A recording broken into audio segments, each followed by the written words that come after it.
이슬람과 중동 제5편 오늘의 제목은 무슬림 여성들은 왜 히잡을 쓰는가입니다. 이슬람을 공부하다 보면 여성들의 권위에 대해서 생각하지 않을 수가 없겠죠. 오늘날 한국 사회도 히잡을 쓴 여성들을 많이 발견할 수 있습니다. 그들은 인도네시아나 말레이시아 등지에서 관광을 온 여성들인데요. 아무래도 그들은 머리에 흰 두건을 쓰고 있다 보니까 눈에 띌 수밖에 없죠. 자, 그렇다면 이슬람 사회에서 여성의 권위에 대해서 한번 생각해 보죠. 과연 이슬람은 여성에게 포갑적인가? 라고 묻는다면 아마 많은 분들이 그렇다고 말씀하실 겁니다. 언론에서도 보면 사우디 같은 경우에는 최근까지도 여성들이 운전을 하지 못했죠. 그다음에 스포츠 경기장에도 나갈 수도 없었고, 사실은 잘 들여다보면 몇몇 나라에만 국한되고요. 대부분의 나라는 그렇지 않다는 것을 우리가 알 수가 있습니다. 포갑적으로 유명한 사우디나 아니면 아프가니스탄의 탈레반 같은 경우가 좀 그렇고, 최근에 이슬람주의를 표방한 국가인 이란 같은 경우도 여성들에게 이런 히잡을 강요하고 권위를 좀 낮추게 하는 경향들이 있는 것처럼 보이는데, 사실 무함마드가 이슬람을 창시한 그 당시로만 본다면 여성들의 지위는 사실 상당히 혁명적이었다라고 말하는 게 옳겠습니다. 여성 노예를 금지하고 여성들의 상속을 법제화했습니다. 그러니까 아버지가 유산을 남기면 아들만이 아니라 딸에게도 상속을 할 수 있게 했다라고 생각하면 되고요. 여성에 대한 배려와 사랑을 설파했다. 근데 지금 우리 흔히 이슬람 남성들은 아내를 4명까지 둘 수 있게 되지 않느냐라고 알고 계시죠. 근데 사실 이건 아주 부자인 경우만 그렇고 대부분의 보통 사람들한테는 이건 불가능한 얘기죠.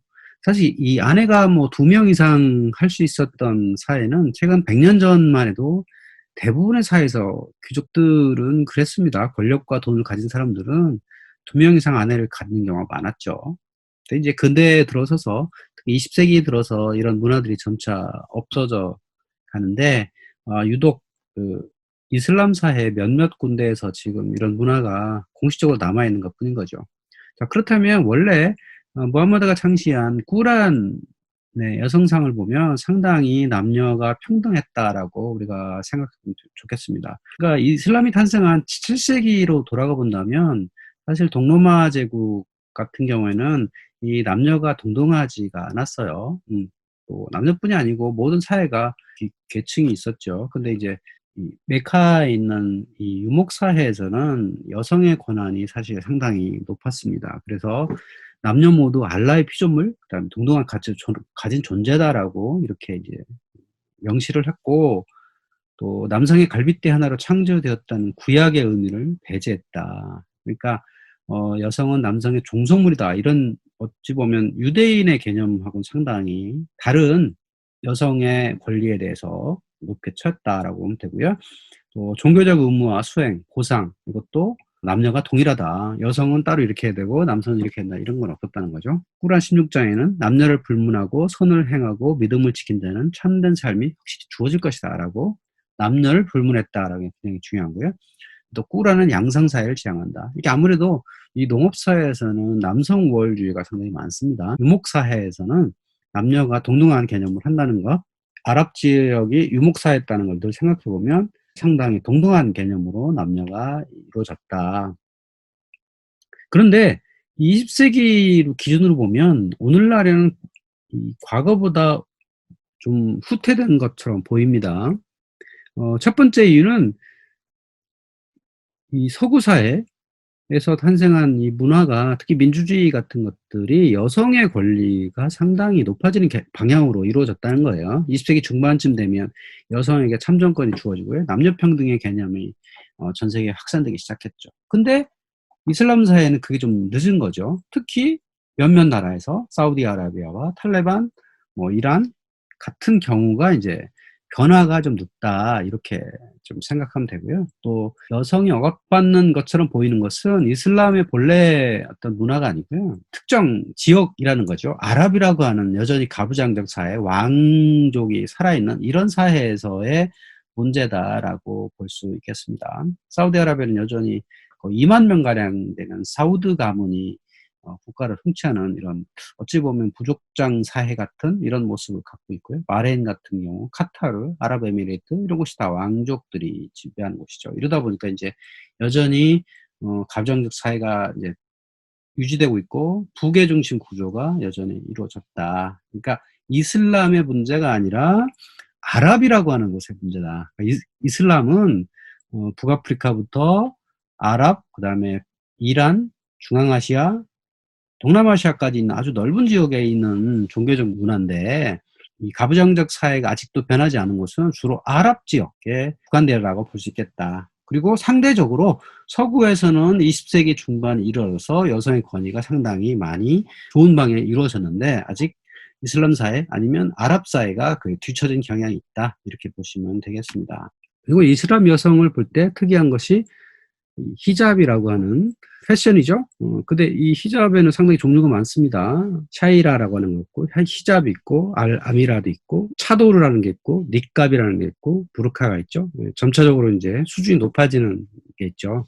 저도 예전에 터키 이스탄불 공항에 있는데 이제 환승하는 사람들을 많이 볼 수 있었어요. 중동 지방으로 아마도 여행하는 것 같은데 이 부부가 여행을 하는데 이 니캅을 쓴 여인을 봤더니 상당히 생소했습니다. 자꾸 눈길이 가게 되죠.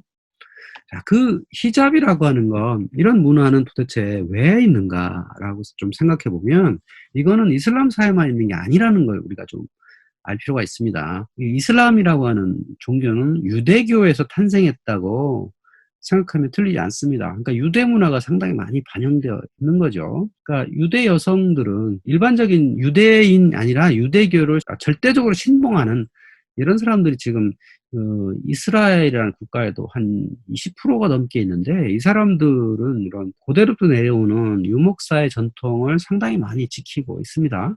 그러니까 고대 유대 사회부터 결혼한 여자들은 외출할 때 반드시 수건을 써야 됐다. 이런 것들이 지금까지 있는 거고요.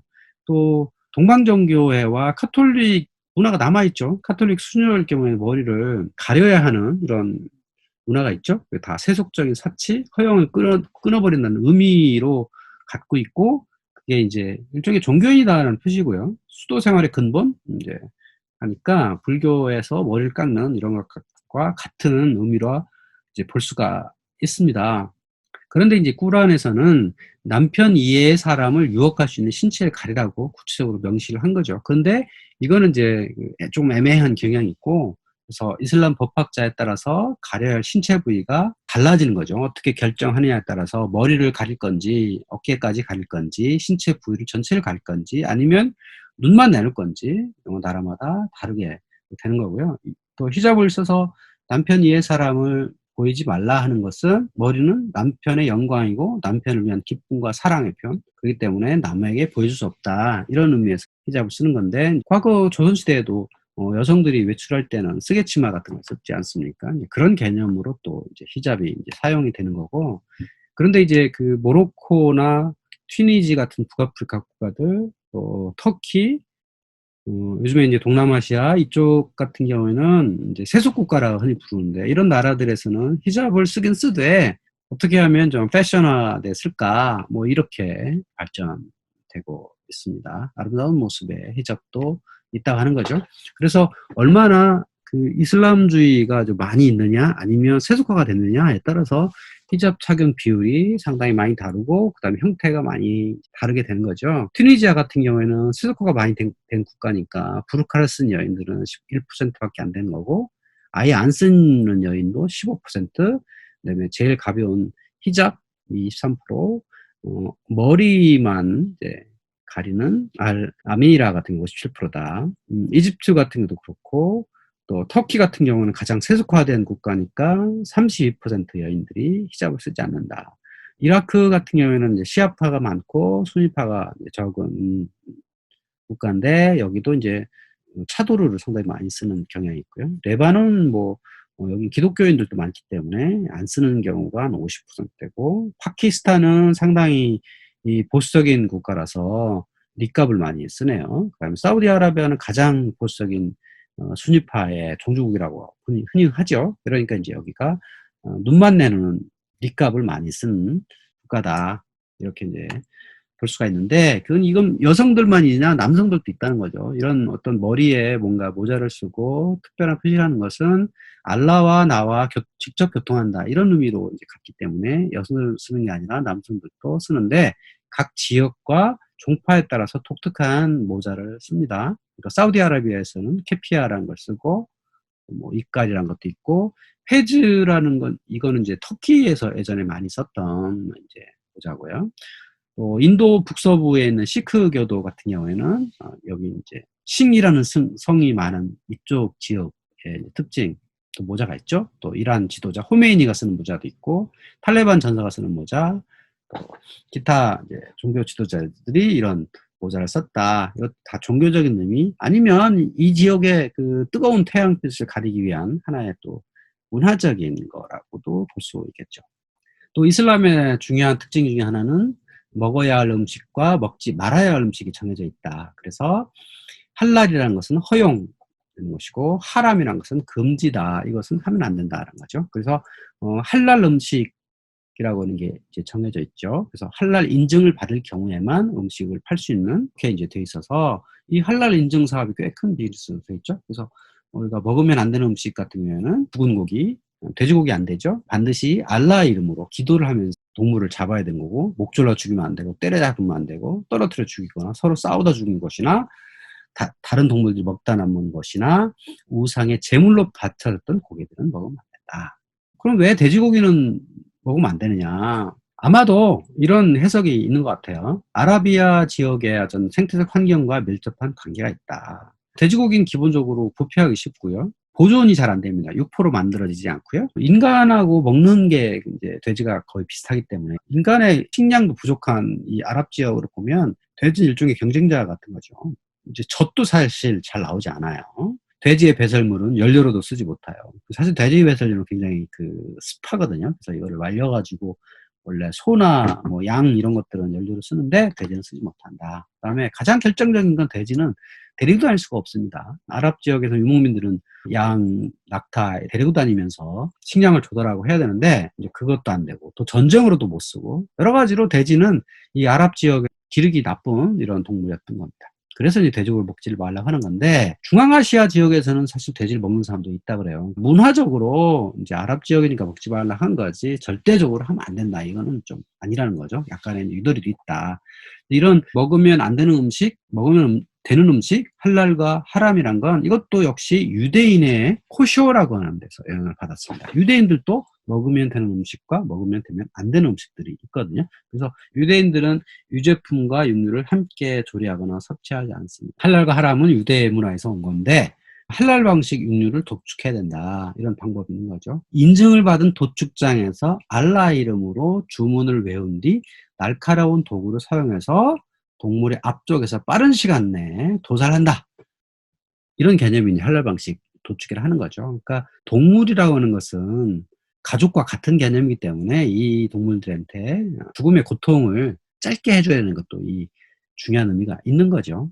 그런 어떤 문화적 개념이 들어있다라고 생각하면 되고 또 기타 화장품 같은 경우에도 동물성 성분, 알코올이 들어있으면 안 된다. 이런 것들도 우리가 이제 기타 제품을 생산할 때 운영해야 된다. 그다음에 이제 생물체 문양을 이미지화해서는 안 된다. 우상숭배 문화 때문이다. 앞선 강의에서 이슬람이 생기긴 가장 중요한 계기가 기독교 지역의 우상숭배 문화였거든요. 그래서 우상숭배를 극도로 싫어하는 것, 극도로 그래서 배제하려고 하는 게 이슬람의 문화다라고 생각해 보면 여기 이제 할랄과 하람에 있어서의 문양을 새기는 것, 그림을 그리는 것, 이제 우상이 될 가능성을 원천 배제한다. 이런 개념으로 우리가 할랄과 하람을 이해하면 좋겠습니다.